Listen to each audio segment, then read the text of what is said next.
Find value of Q। तो question starting का थोड़ा सा रिपीट कर दीजिएगा। फिर से बोल दे रहा हूं, two equal and similar charges of Q microcoulomb each when separated by distance r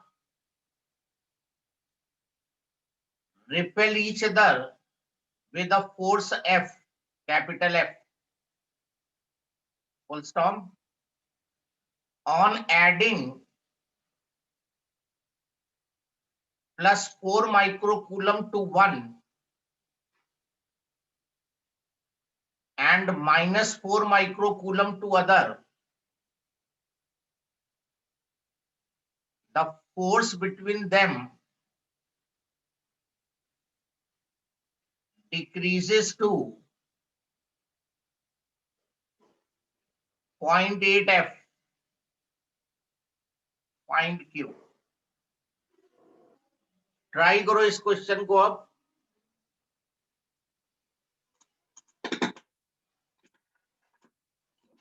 जैसे जैसे क्वेश्चन कह रहा है उस तरह प्रोसीड करो।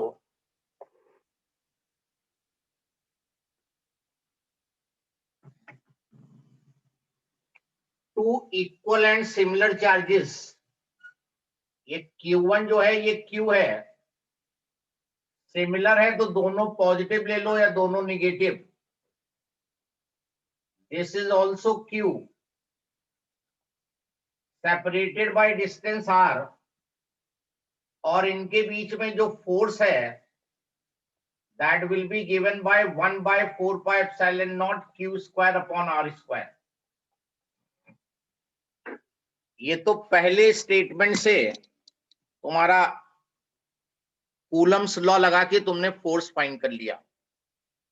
पहले स्टेटमेंट में दोनों चार्जेस Q थे, सेपरेशन R था, फोर्स उसने बताया F है।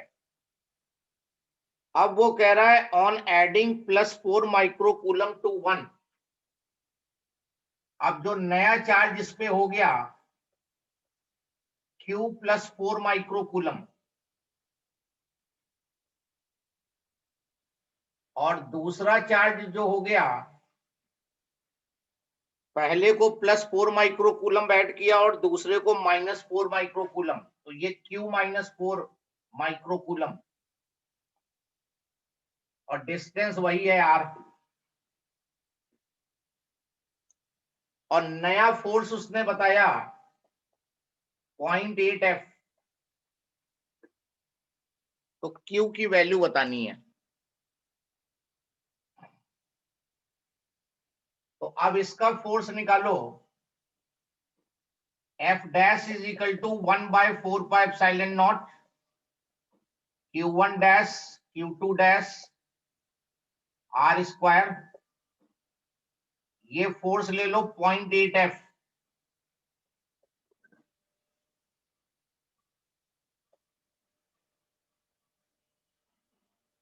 Q plus 4 Q minus 4 R square. 10 to the power -6 -6 नहीं किया क्योंकि ऊपर भी नहीं किया था तो यहां भी नहीं किया है। ये 0.8 और F की वैल्यू रख दो। ये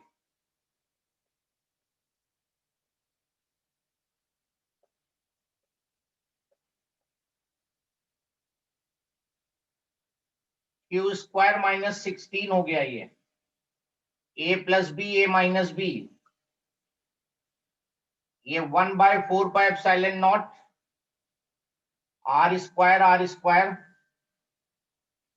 और ये आ जाएगा तुम्हारा 0.8 Q square is equal to Q square minus 16। यहां से Q के लिए सॉल्व कर लो।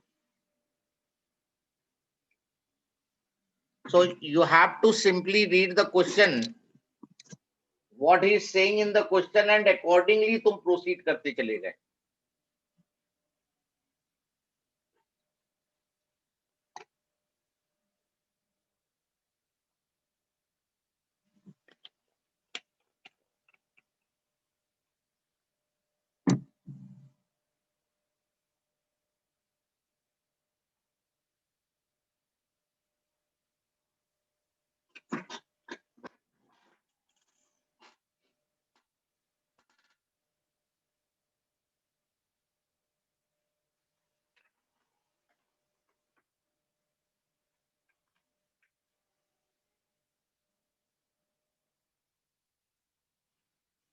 किसी को किसी स्टेप में कोई डाउट हो तो पूछ ले।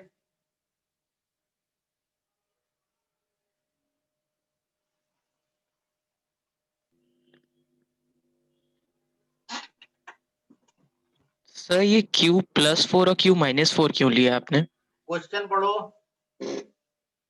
+4 microcoulomb charge is added to one and -4 microcoulomb is added to other. तो जब इसमें +4 ऐड करोगे तो Q+4 हो गया और इसमें -4 ऐड करोगे तो Q-4 हो गया। Got it? Yes sir.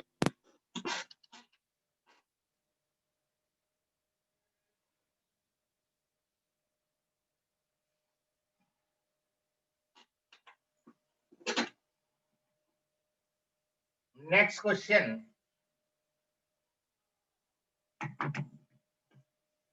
The dielectric constant of an insulator can be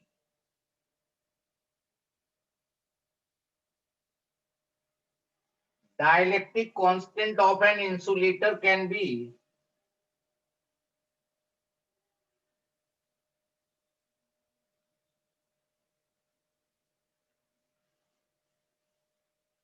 yes. Dielectric constant of an insulator can be among these four. Which can be the dielectric constant of an insulator? Sir, 5. 0. कितना? 5. 5.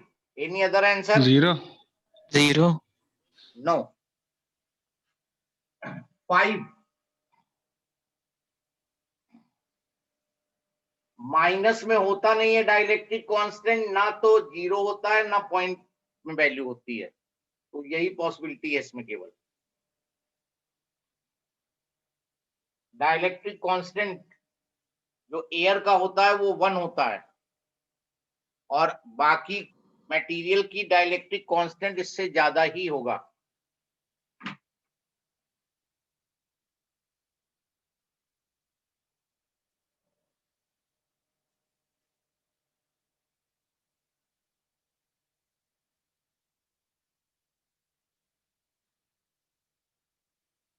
ये कशिश से बोल दो कि जरा फिर से join करे, मेरी स्क्रीन डाउन थी इसीलिए कुछ दिख नहीं रहा था।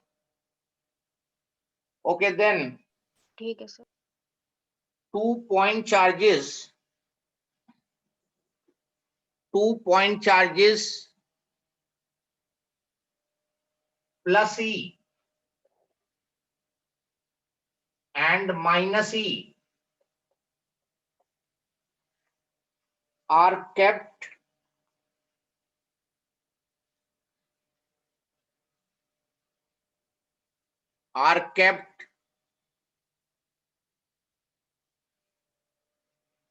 inside a large metallic cube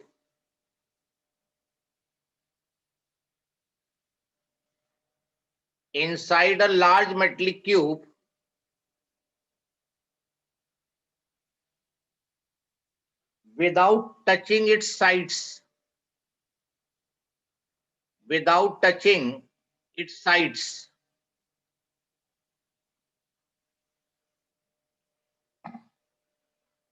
electric flux full stop करके, electric flux emerging out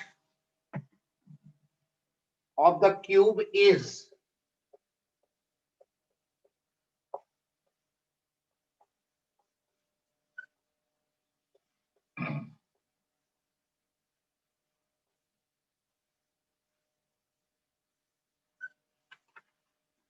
yes, 2 point 0. charges plus E and minus E are kept inside metallic cube के अंदर प्लस ई और माइनस ई 2 चार्ज हैं। इस तरह का क्वेश्चन बहुत पूछा जाता है, गॉस थ्योरम का डायरेक्ट एप्लीकेशन। टोटल फ्लक्स होता है 1/ε0 टाइम्स नेट चार्ज इनक्लोज्ड। तो यहां पे जब तुम नेट चार्ज इनक्लोज्ड निकालोगे तो प्लस ई और माइनस ई है तो 0 आ जाएगा, या डाइपोल बोल देता तो भी 0।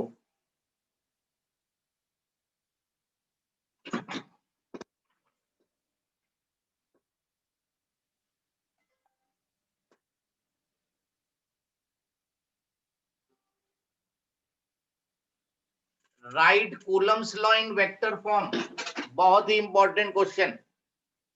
Write Coulomb's law in vector form, everybody write Coulomb's law in vector form in your notebook, और फिर चेक करना कि what mistake you have done, या किस वजह से नंबर नहीं मिल पाते हैं तुम्हें। तुम्हें लगता है कि तुमने सही लिखा है बट वो रॉन्ग हो जाता है by chance. Everybody write Coulomb's law in vector form.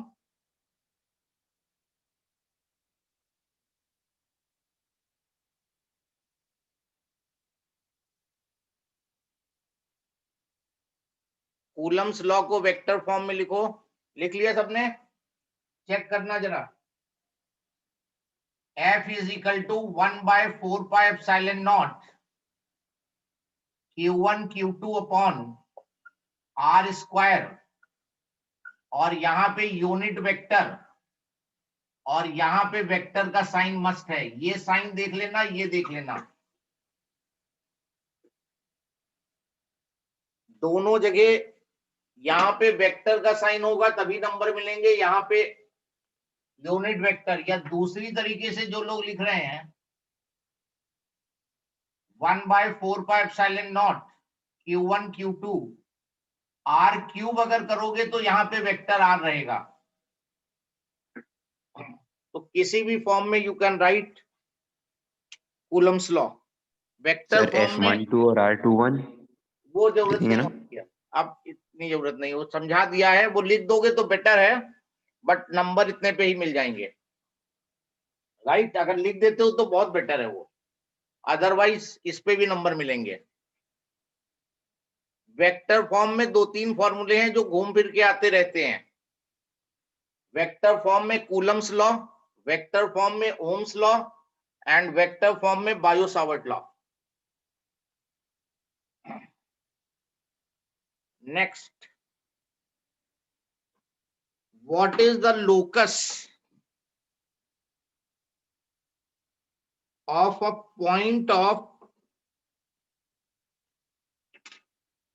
zero potential? What is the locus of point of zero potential in an electric dipole?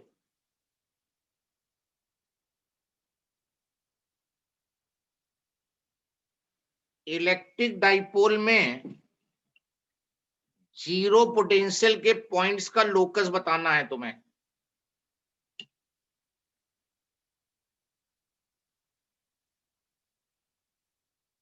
In case of electric dipole, what is the locus of points of zero potential?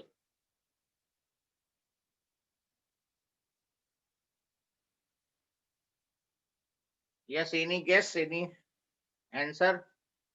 Broadside. Broadside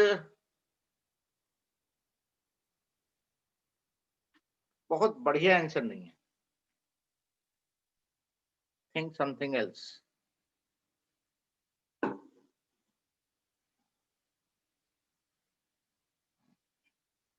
broadside एक extreme situation में number दिए जा सकते हैं। ये dipole है, negative Q plus Q, इसके perpendicular bisector पे हमने पोटेंशियल जीरो फाइंड किया था। यहाँ पे potential zero broadside on position पे। लेकिन जब ये डाइपोल तुम्हारे पास है तो परपेंडिकुलर बाइसेक्टर यहां भी होगा, इस साइड में भी होगा, हर जगह जीरो हो रहा है potential. Everywhere you are getting zero potential. इधर को लोगे तो भी जीरो पोटेंशियल यहां होगा, इधर को लोगे तो भी जीरो, इधर को लोगे तो भी जीरो, सब ये परपेंडिकुलर बाइसेक्टर्स हैं। तो ये जो पर्टिकुलर प्लेन बन रहा है, ये जो पर्टिकुलर प्लेन बन रहा है, इसका हर पॉइंट जीरो पोटेंशियल पे है। तो करेक्ट आंसर विल बी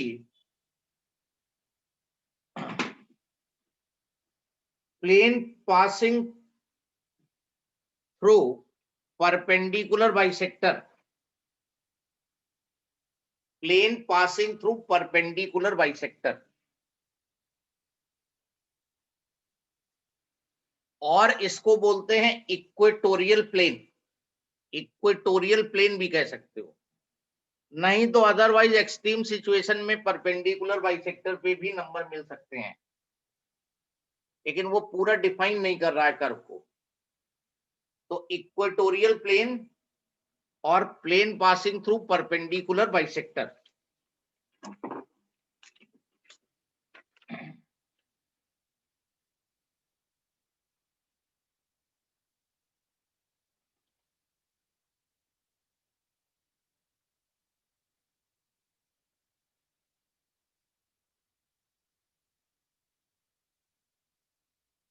बाकी इस चैप्टर के जो हमने डेरिवेशंस बताए थे वो सब वैसे ही एज सच इंपॉर्टेंट रहेंगे। एंड ऑन पोजीशन में इलेक्ट्रिक फील्ड, ब्रॉड साइड में इलेक्ट्रिक फील्ड, एंड ऑन में पोटेंशियल डिराइव करो, ब्रॉड साइड में पोटेंशियल डिराइव करो, और टॉर्क ऑन इलेक्ट्रिक डाइपोल, और फिर potential at a point due two point charge. ये इंपॉर्टेंट डेरिवेशन में से ही है।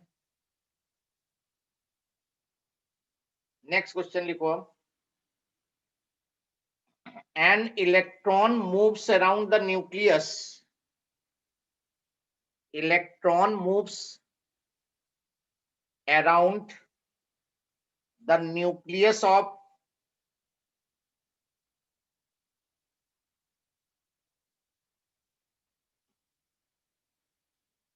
hydrogen atom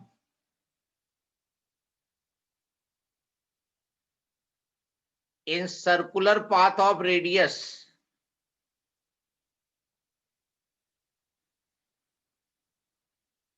5 into 10 to the power minus 11 meter. 5 into 10 to the power minus 11 meter.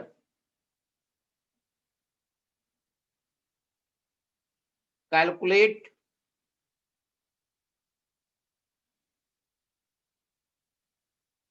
first part, the intensity of electric field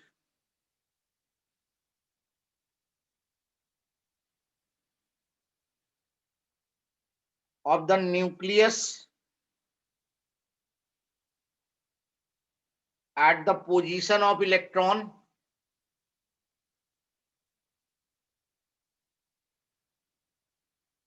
और second part, electrostatic potential energy of the nucleus and electron system. Electrostatic potential energy of nucleus and electron system. Try this question now. Starting का बोलिएगा फिर से।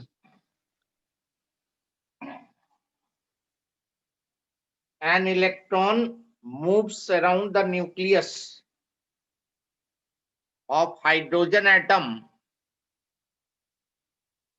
in circular path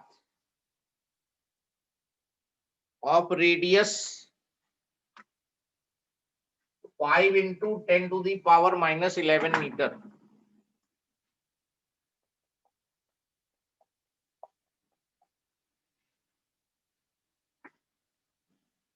Calculate first part, intensity of electric field of nucleus at position of electron and second, electrostatic potential energy of nucleus and electron system. Yes, try this question. Figure बनाओ, देखो क्या चीज find करने को कह रहा है।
Anybody got the answer?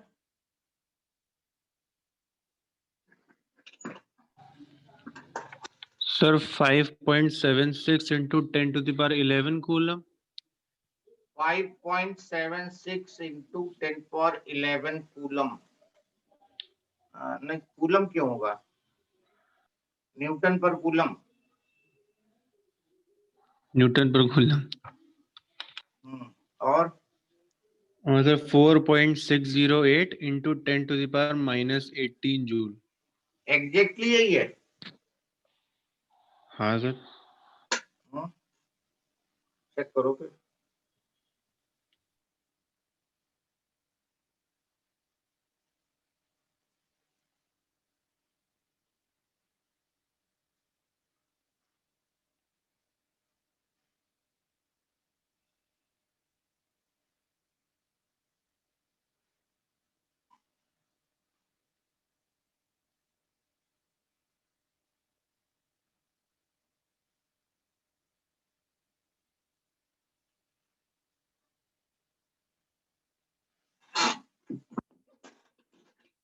Now what he is saying in this question, an electron moves around the nucleus of hydrogen atom. Hydrogen atom के इनसाइड 1 प्रोटॉन होता है और इलेक्ट्रॉन इस ऑर्बिट में रिवॉल्व कर रहा है। Radius of the orbit is given. Intensity of electric field of the nucleus eight position of electron. जहां पे इलेक्ट्रॉन है यहां पे इस न्यूक्लियस की इलेक्ट्रिक फील्ड निकालनी है। दैट इज पॉजिटिव चार्ज की वजह से इलेक्ट्रिक फील्ड चाहिए। तो electric field due to positive charge का फॉर्मूला हो गया 1/4πε0 Q/r²। और चार्ज जो न्यूक्लियस का होगा, हाइड्रोजन एटम का न्यूक्लियस है तो उसके अंदर एक प्रोटॉन है और एक प्रोटॉन का चार्ज प्लस ही होता है। इसकी वैल्यू हो गई 9 × 10⁻⁹, 1.6 × 10⁻⁻19 इलेक्ट्रॉन का चार्ज, रेडियस 5 × 10⁻11 का होल स्क्वायर। इसको सॉल्व कर दोगे इतने न्यूटन पर कूलम आ जाएगा।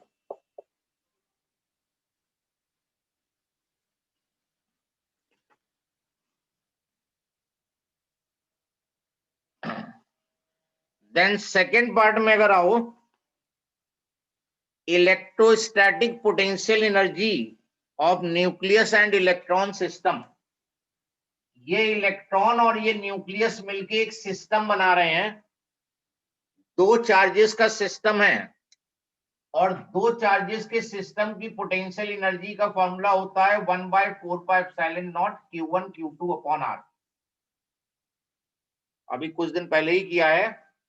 दो चार्जेस के सिस्टम की potential energy 1/4πε0 Q1 Q2/r। Mistake मिली नहीं मिली? 9 × 10⁻⁹ नहीं सर, फिलहाल तो नहीं। न्यूक्लियस का चार्ज प्लस 1.6 × 10⁻⁻19, इलेक्ट्रॉन का चार्ज माइनस 1.6 × 10⁻⁻19, आर की वैल्यू 5 × 10⁻11। आंसर निगेटिव आएगा। बस इतनी मिस्टेक थी। पोटेंशियल एनर्जी में साइन के साथ वैल्यू रखते हैं चार्ज की।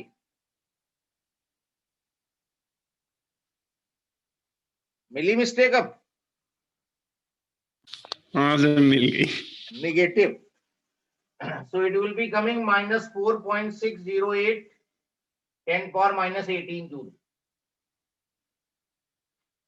पोटेंशियल एनर्जी के फॉर्मूले बहुत परफेक्ट याद होने चाहिए, अक्सर पूछे जाते हैं इस पे न्यूमेरिकल। साइन के साथ रखना होगा। पोटेंशियल एनर्जी निकालनी हो, वर्क डन निकालना हो, इन सब में साइन यूज होगा जो जो स्केलर क्वांटिटीज हैं।